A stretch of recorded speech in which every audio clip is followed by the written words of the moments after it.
नमस्कार दोस्तों, स्वागत है आपका एक बार फिर से हमारे इस चैनल पर। दोस्तों, इस वीडियो में हम सुनेंगे श्री प्रेमानंद गोविंद जी महाराज के द्वारा बताए गए बहुमूल्य बातें और उन बातों को अपने जीवन में उतारने का पूरा प्रयास करेंगे। दोस्तों, चैनल पर पहली बार आए हैं तो चैनल को सब्सक्राइब कर लीजिए।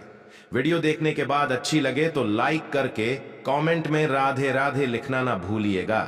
जय श्री कृष्ण, राधे राधे। भगवान श्री कृष्ण की कृपा आप पर सदैव बनी रहे। चलिए दोस्तों, वीडियो शुरू करते हैं। और सत्संग का सार यही तो है कि राधा राधा रटना है, तो रट लेते अभी तक।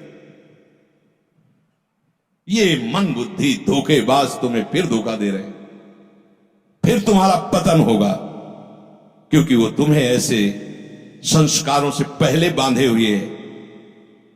आप एक बात अच्छे से समझ लीजिए, ये जो हम हृदय की पीड़ा भरी बात कह रहे हैं, अभी आपकी वो शरणागति नहीं हुई जो आपके अनंत जन्मों के संचित कर्म को भस्म कर दे, क्रियमाण को निष्फल कर दे और प्रारब्ध को निष्प्रभावित कर दे और भगवत प्राप्ति करा दे। आगे बढ़ो, वो रेखा पार होनी पड़ेगी। जहां दुखालय समाप्त होता है वहां से शरणागति की पुष्टता होती है। अभी तो दुखालय में फंसे हुए, ये देह के भोग, देह के संबंधी माना हुआ ऐश्वर्य संपत्ति, ये दुख है। दुख असली बात समझ लीजिए। व्यवहार में तो सब वैसे ही बरता होता है, लेकिन एक निर्लिप्त है और एक लिप्त है। वो बाहर से नहीं दिखाई देगा। ऐसा नहीं कि बाहर से दिगंबर है तो निर्लिप्त है, नहीं, वो आंतरिक स्थिति होती है। यहां स्थित प्रज्ञ की बात कर रहे हैं।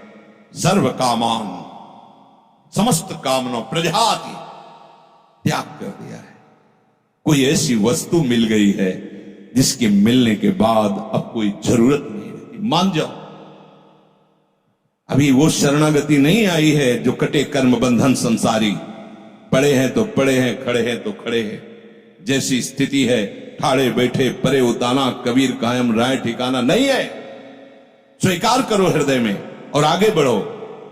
केवल ये दान पुण्य का मार्ग नहीं है, चंद रुपए हम तुम्हें दान कर देंगे, तुम्हें चंद वस्तुएं दान कर देंगे, हमारा कल्याण कर दोगे, ऐसा हो तो ये बड़े बड़े लोकपाल जो है भगवान को खरीद लें। नहीं, कितना दान करोगे? अरे 4 लाख योजन का एक पहाड़ है। हम तो आश्चर्य मानते, स्वर्ण का पहाड़ 4 लाख योजन, क्या दान करोगे उनको? ऐसे किया तो अनंत ब्रह्मांड रच गए। किस दान से तुम उनको प्रभावित कर लोगे? हां, एक ही दान है, अपने आप को दे देना बस। और हो उन्हीं के, ये कोई दान नहीं है। पर अगर दान शब्द से कहा जाए तो अपने आप का तुम दान कर दो तो अपने आप का दान कर देंगे, क्योंकि महादानी वह हो गया। यही है तन्मया, यही है अभेद स्थिति। सेवक स्वामी भाव होते हुए भी अभेद स्थिति, अभेद होते हुए भी भेद स्थिति। भक्ति का बड़ा अद्भुत रस है, क्योंकि गुरु कृपा से ज्ञान मार्ग को भी देखा है। जब तक आप इस बात को नहीं स्वीकार करते हैं और कामनाओं में बहते रहते हैं, तब तक आपको अनुभव ही नहीं होगा परमानंद किसे कहते हैं। इसीलिए जो ये बात सत्संग से सुनकर निश्चय कर चुका है कि कामनाओं में सुख नहीं है, तो हम कामनाएं क्यों करें?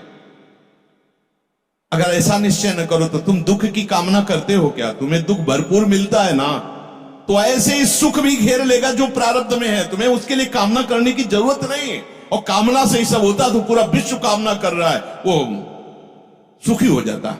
कौन है ऐसा जो कामना नहीं कर रहा? वो भगवत अनुरागी ही होगा, दूसरा नहीं। तो कोई भी दुख जैसे नहीं चाहता, ऐसे तुम्हें बिना चाहे सुख भी प्राप्त होगा। जो शारीरिक परिस्थितियां हैं सुख की, वो स्वाभाविक आ जाएंगी। तुम चाह क्यों करते हो? तुम चाह करो प्रभु की प्राप्ति की। स्वामी जी महाराज कह रहे हैं, अन मांगे आगे आवे गो, जीव पल लागे पल को।